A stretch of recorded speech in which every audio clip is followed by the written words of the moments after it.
আজকে দিনের সবথেকে বড় খবর, যে খবরে সকাল থেকে আমাদের নজর ছিল, যে হাসপাতালে চিকিৎসককে ধর্ষণ এবং খুনের ঘটনায় সঞ্জয় রায় তাকে আজকে দোষী সাব্যস্ত করেছে আদালত এবং আগামী সোমবার হবে সাজা ঘোষণা। কিন্তু তারই পাশাপাশি এইখানে বড় প্রশ্ন উঠছে এইটা, যে সঞ্জয় রায়ই কি দোষী?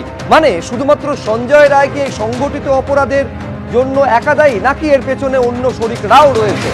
অর্থাৎ এই অপরাধের পেছনে শরিক যদি কেউ থেকে থাকে তাহলে তারা কারা? আর এখানেই সিবিআই এর ভূমিকায় প্রশ্ন তুলছেন চিকিৎসকদের একটা বড় অংশ। এরই পাশাপাশি নজরে থাকবে উস্কানি, প্ররোচনা কিভাবে সীমান্তে লাগাতার দিয়ে চলেছেন মোহাম্মদ ইউনূস, তার দৃষ্টান্ত হয়ে রইল মালদার বৈষ্ণবনগর সীমান্ত। এবার বিএসএফ কে লক্ষ্য করে বোমা ছোড়া হলো, সেই ছবিও আপনাদের সামনে রাখবো। কিন্তু শুরুতে আজকের বিষয়, শাস্তি পেতেই হবে। আরজিকর কাণ্ডে সঞ্জয়কে দোষী সাব্যস্ত করে বললেন বিচারক। আজকে বিচারক স্পষ্ট জানালেন যে সিবিআই যা তথ্য প্রমাণ দিয়েছে তাতে দোষী সাব্যস্ত করা হলো সঞ্জয় রায়কে, শাস্তি তাকে পেতেই হবে। সোমবার সঞ্জয়ের বক্তব্য শুনবেন বলে জানিয়েছেন বিচারক। ধর্ষণ খুনে সঞ্জয় একাই জড়িত, খুনের মোটিভ কি? গুচ্ছ প্রশ্নের মধ্যে সোমবার সাজা ঘোষণা। অর্থাৎ একটা প্রশ্নের উত্তর পাওয়া গেল, কিন্তু এরকম গুচ্ছ প্রশ্ন রয়েছে, যে প্রশ্ন চিকিৎসকদের একটা বড় অংশ তুলছে, তার মধ্যেই সোমবার হতে চলেছে সাজা ঘোষণা।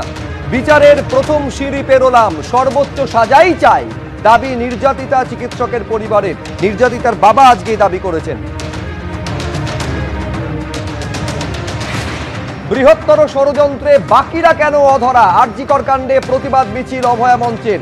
অভয়া মঞ্চের তরফে এই প্রশ্ন তোলা হয়েছে যে শুধুমাত্র একা সঞ্জয় রায়ের পক্ষে এই অপরাধ ঘটানো সম্ভব নয়, তাহলে বাকিরা কোন অদৃশ্য হাতের কারণে এখনো পর্যন্ত সিবিআই তদন্তের বৃত্তের আওতার বাইরে রইল?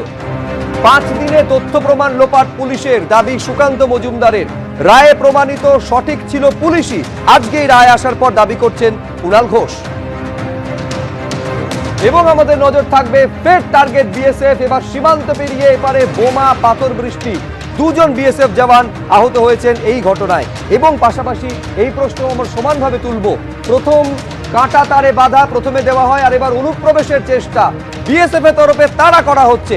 অর্থাৎ মোহাম্মদ ইউনূস ওপার বাংলায় বসে চাইছেনটা কি? সীমান্তে টেনশন বজায় থাকুক, এইটাই কি চাইছেন?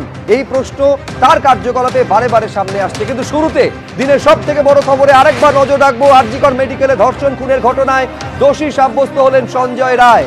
আরজিকর কাণ্ডে দোষী সাব্যস্ত সঞ্জয় রায়, সোমবার হবে সাজা ঘোষণা। 2 প্রতিনিধি সরাসরি আমাদের সঙ্গে রয়েছেন আবির দত্ত এবং সন্দীপ সরকার। আমি ইনা নাটশেল তোমার কাছে আবির জানতে চাইবো, কোর্টে কি হলো আজ?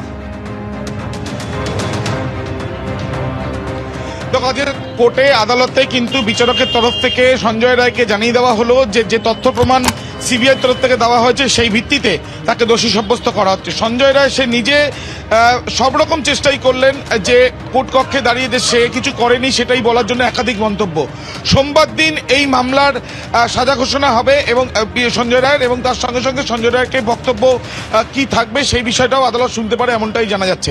এখন দেখার বিষয় যে এই সঞ্জয় রায়ের যে দোষী সাব্যস্ত হওয়ার পর সিবিআই কি সাপ্লিমেন্টারি চার্জশিট দেবে, বা এই তদন্ত সিবিআই কিভাবে এগিয়ে নিয়ে যায়, এখন সেটাই দেখার। নিঃসন্দেহে সেটা দেখার। আমি সন্দীপের কাছে এইখানে আসবো। সন্দীপ, আজকে যখন এই রায় ঘোষণা হচ্ছে তখনও দেখা গেল যে শিয়ালদা কোর্টের সামনে, এমনকি শিয়ালদা কোর্ট থেকে মৌলালী পর্যন্ত প্রতিবাদ মিছিলও দেখা গেল। এই ছবিটা কেন আমরা দেখলাম আজ? দেখো, এই লিফলেট তৈরি করা হয়েছে ওয়েস্ট বেঙ্গল জুনিয়র ডাক্তার ফ্রন্টের তরফে, যেখানে তারা 20খানা প্রশ্ন এই লিফলেটে রেখেছেন এবং আজকে আদালত চত্বরের বাইরে এই লিফলেট তারা বিলি করলেন, প্রতিবাদ দেখালেন যে অনেক প্রশ্নের উত্তর অধরা। তাহলে আজকের এই যে রায়দান, সেই রায়দানটা কিভাবে তারা প্রকৃত বিচার বলবেন, সেই প্রশ্নের মধ্যে রয়েছে বিভিন্ন প্রশ্ন, যে কেন সিবিআই এখনো সাপ্লিমেন্টারি চার্জশিটে দিতে পারলো না, কেন এখনো পর্যন্ত ঘটনা পরবর্তী সিসিটিভি ফুটেজ তাদের হাতে নেই, কে বা কার নির্দেশে পুলিশ দ্রুত দেহ সৎকার করলো, সঞ্জয় রায় কি আদৌ একাই অপরাধী? যে প্রশ্নটা 9ই আগস্ট উঠেছিল, সঞ্জয় রায় কি একা অপরাধী? যে প্রশ্নটা তদন্ত যেদিন সিবিআই এর হাতে গেছিল, যে সঞ্জয় রায় কি একাই অপরাধী?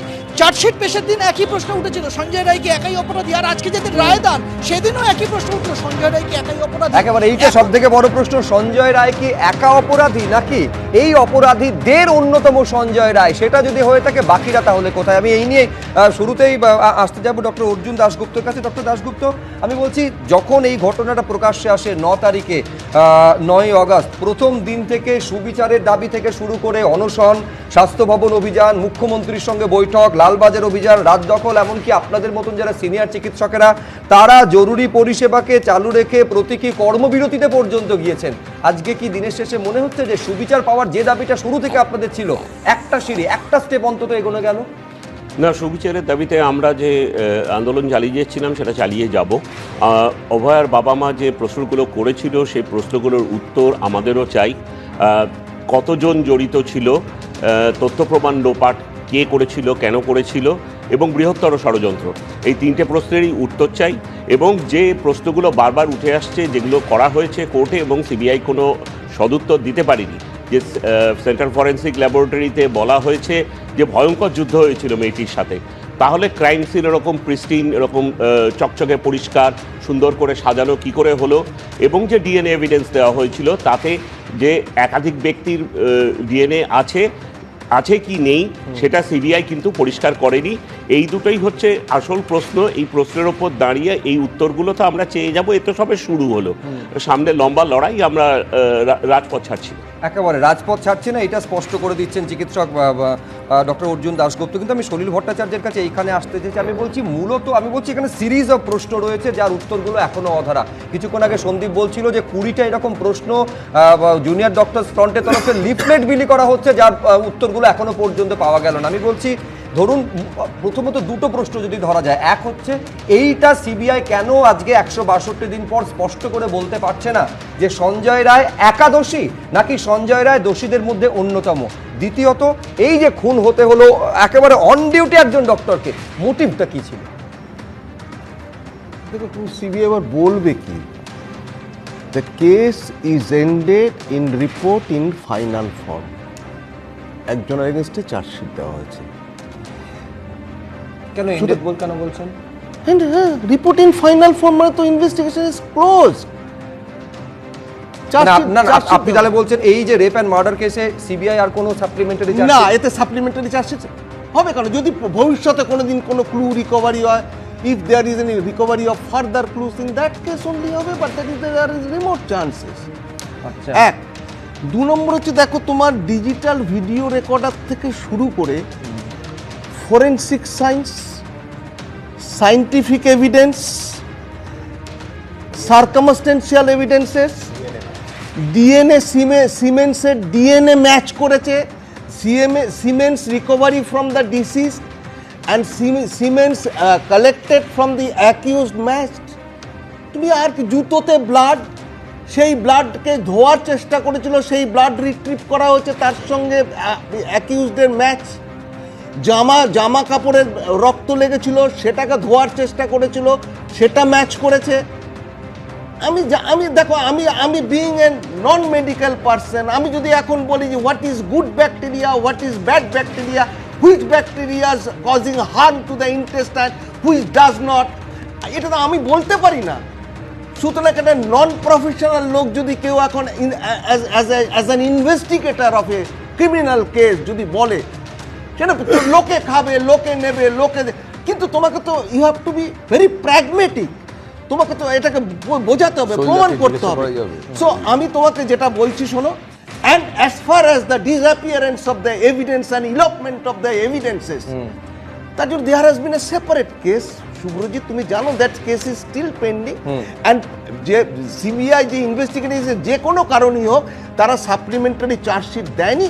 যদি এটা কনকারেন্ট ট্রায়াল হতো, মনি বলতে পারবে, কনকারেন্ট ট্রায়াল হলে আজকে এই 162 দিন না 124 দিনের মাথায় এই রায়টা বেরোতো না, ওটা ক্ল্যাশ করতো। That is one of the reasons. সুতরাং আমি যেটা বলতে চাই যে তোমার investigation was held in the correct line as far as my acumen is concern, as far as my knowledge is concern. হ্যাঁ, বেশ। দেখুন, এইখানে আমি দেখাতে চাইবো যে নিঃসন্দেহে তদন্ত সঠিক পথে হচ্ছে কিনা, সুবিচার তারা পাচ্ছেন কিনা বলার প্রথম এবং শেষ অধিকার যদি কারোর থেকে থাকে সেটা হচ্ছে নির্যাতিতার পরিবারের। আমি দেখাতে চাইবো নির্যাতিতার মা, তিনি আজকে এই রায় সামনে আসার পর তিনি কি বলছেন। আমরা মনে করছি এখনো আরো অনেক দোষী বার হবে এবং তদন্ত হবে, বিচার প্রক্রিয়া হবে এবং আরো দোষী ধরা পড়বে।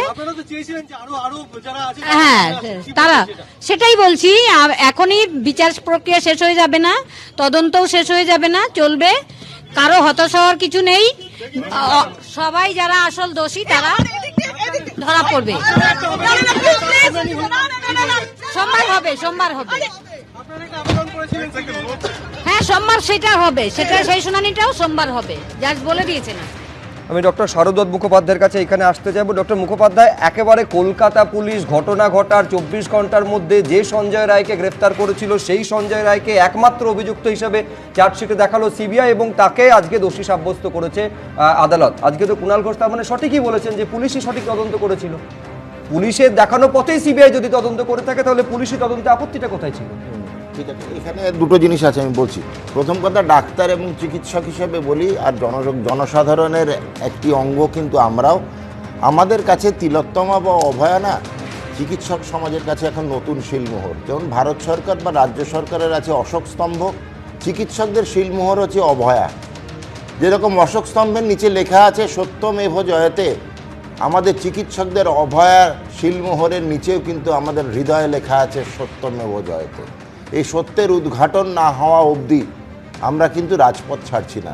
আমার সহকর্মী এবং সহযোদ্ধা অর্জুন দাশগুপ্তর সঙ্গে আমি হাতে হাত মিলিয়ে, আপনার মতো যারা এই মুহূর্তে কোটি কোটি মানুষ এবিপি আনন্দ দেখছেন সবাই চাইছেন, গোটা রাজ্যবাসী চাইছে সত্য উদ্ঘাটিত হোক, কিন্তু দায়িত্বটা সিবিআই। দুখানা পার্ট। সিবিআই এখানে CBI versus Kolkata police. Kolkata police কিন্তু যে তদন্তটা করছিল সেটা হচ্ছে এই মারাত্মক রেপ এবং মার্ডার। সিবিআই তার সঙ্গে দুটো আঙ্গিক খুলেছে, একটা দিকে হচ্ছে ধর্ষণ এবং খুন, অন্য দিকে হচ্ছে অন্য আঙ্গিকটা, সেটা হচ্ছে তথ্য প্রমাণ লোপাট, একটা বড় সড় দুর্নীতির। ঠিক বলেছেন, হ্যাঁ একদম তথ্য প্রমাণ লোপাট, কিন্তু সেই তথ্য প্রমাণ লোপাটে 90 দিনের মধ্যে সাপ্লিমেন্টারি চার্জশিট না দিতে পারায় অভিজিৎ মন্ডল এবং সন্দীপ ঘোষ তারা জামিন পেয়ে গেছেন। এবং এখানেই বলছি, সিবিআই যে তদন্তকারী সংস্থা, এটা কেন্দ্রের স্বশাসিত সংস্থা এবং এখানে এই তদন্তটি কিন্তু উচ্চতম আদালতের পর্যবেক্ষণে হচ্ছে। এটা কিন্তু কেন্দ্রীয় সরকার বা রাজ্য সরকারের পর্যবেক্ষণে হচ্ছে না।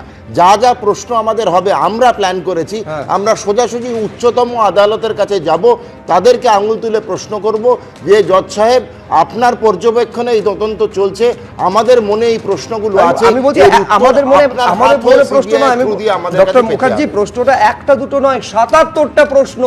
এই সিবিআই এর ভূমিকা নিয়ে 77টা প্রশ্ন নিয়ে শিয়ালদা কোর্ট থেকে হাইকোর্ট সুপ্রিম কোর্ট পর্যন্ত এই পরিবার ছুটে গিয়েছে। বলছেন 100টা অ্যালিগেশন আমাদের আছে, যেটা সুরাহা এখনো হয়নি। আমি বলছি যে আমরা লড়ে যাব। বলছি যে যেটা সলিলদা বলছিলেন, মানে তার সঙ্গে তো আইনের দিক দিয়ে একমত হওয়া ছাড়া কোনো ব্যাপার নেই। এবং যেটা শারদত্তদা বলছিলেন যে এই প্রশ্নগুলো করব, দেখুন আমাদের আইনে ঠিক করা আছে কোন মামলাটা কখন কোন জায়গায় হবে। আপনার যখন ট্রায়াল চলবে আপনি সুপ্রিম কোর্টে কোশ্চেন করবেন, বোকা বোকা কোশ্চেন। যখন সুপ্রিম কোর্টে মামলাটা যাবে যখন কোশ্চেন করবেন, তখন কোশ্চেনের যে অপরচুনিটি যখন করার ছিল সেটা চলে যাবে। তাহলে যখন যেখানে যেটা করা সেটা আপনি সেখানে করছেন না।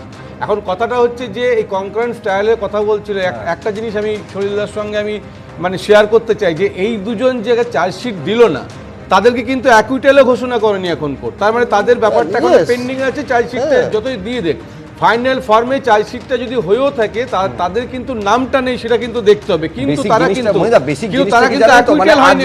এত কিছু কোর্টের গোটা বিষয়ের মধ্যে কোনটা সঠিক কোনটা বেঠিক এসবের মধ্যে যেতেই হতো না যদি পুলিশের বিরুদ্ধে এই অভিযোগটা না উঠতো যে তদন্ত করার পরিবর্তে তথ্য প্রমাণ লোপাটে বেশি ব্যস্ত ছিল পুলিশ। আর যদি তদন্তটা যদি একেবারে প্রশ্নহীন ভাবে কতগুলো মামলা আছে যেটা 4 দিনের মধ্যে একটা সিবিআই কে দেওয়া হয়েছে, আপনি কটা দেখাতে পারবেন আমি বলতে পারবো না। প্রিলিমিনারি স্টেজেই তো দেওয়া হলো, একটা লোককে খুঁজে বের করতে কতদিন লাগে?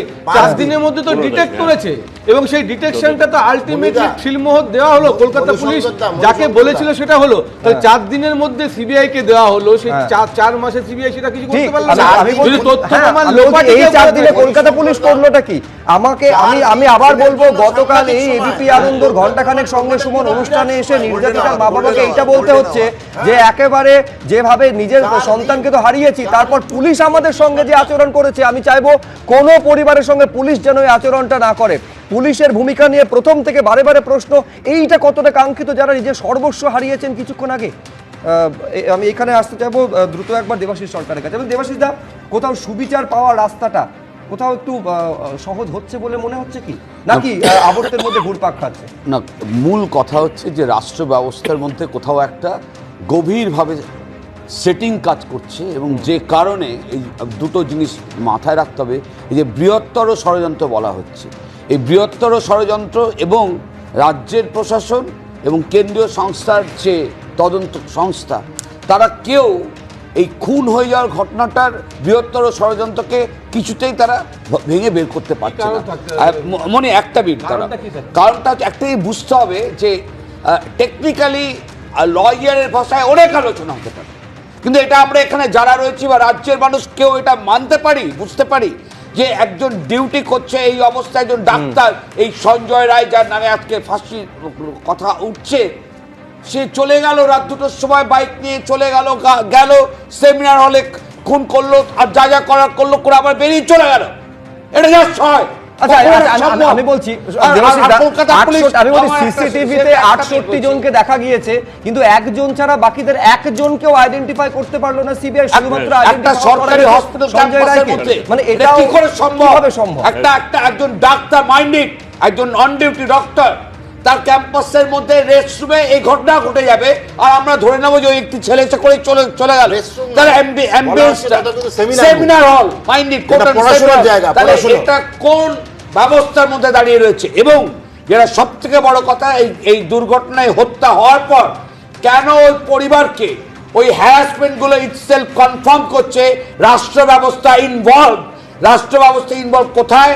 এই ঘটনাটায় যারা প্রকৃত অর্থে দোষী, যারা যেভাবে ইনভলভ আছে তাদেরকে ওটা প্রোটেক্ট করা, এই কারণে ইনভলভ।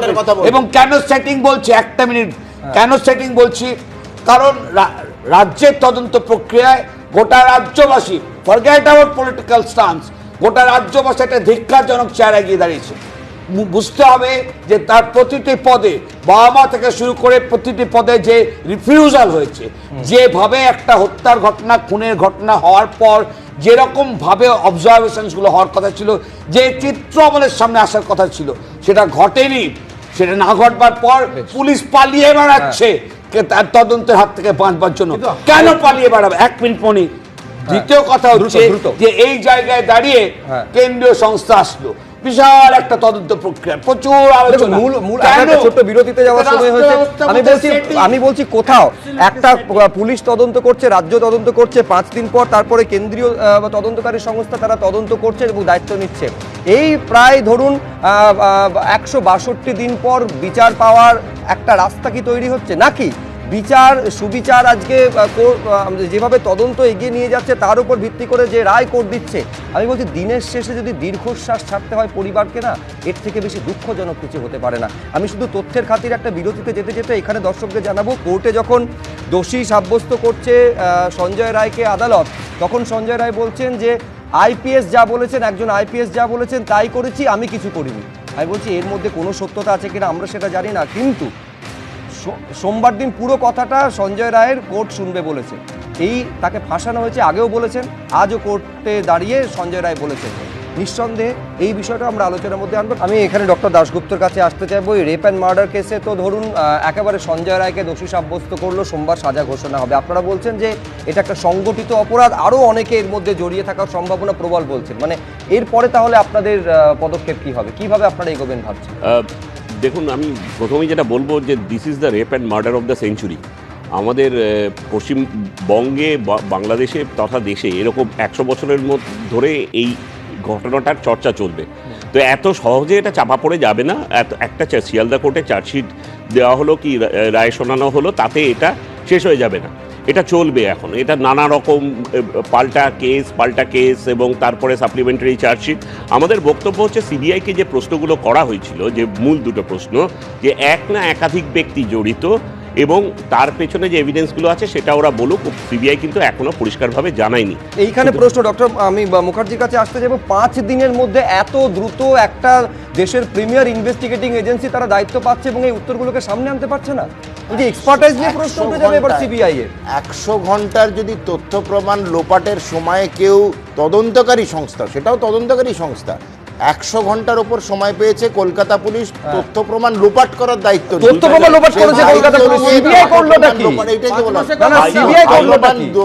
মিনিটে যাবেন আর শুনতে ভালো লাগবে। লোপাটি হতে পারে যেখান থেকে খুঁজে পাওয়া খুব অসাধ্য ব্যাপার। 1 2 নম্বর, আমি নিজে তদন্তকারী বিশেষজ্ঞ নই, আমি ডাক্তার, আমি তো আর বলতে পারি না পুলিশ অফিসার যে কিভাবে করতে হবে। আমি বলছি যে 4 দিনটাকে 4 শোনাচ্ছে বলে আপনি ঘন্টাতে গেলে, মিনিটে যান, সেকেন্ডে যান, আরো বেশি শোনাবে, তাহলে 5 মাস। দেখুন, আমাদের সবার মতো একটাই দাবি, যেটা প্রথম থেকে ছিল, এই পরিবার যেন দিনের শেষে সুবিচারের আলোটা দেখতে পায়। এইটা হচ্ছে সব থেকে বড় প্রশ্ন। প্রথম থেকে শেষ দিন অবধি এই দাবিটা আমরা রেখেছি, একেবারে পরিবারের পাশে দাঁড়িয়ে। আপাতত এই পর্বের আলোচনা এই পর্যন্ত। ছোট্ট একটা বিরতির পর পরবর্তী বিষয় নিয়ে আসবো, যেখানে লাগাতার উস্কানি সীমান্তে দিয়ে চলেছে কি মোহাম্মদ ইউনূস। দ্রুত ফিরছে।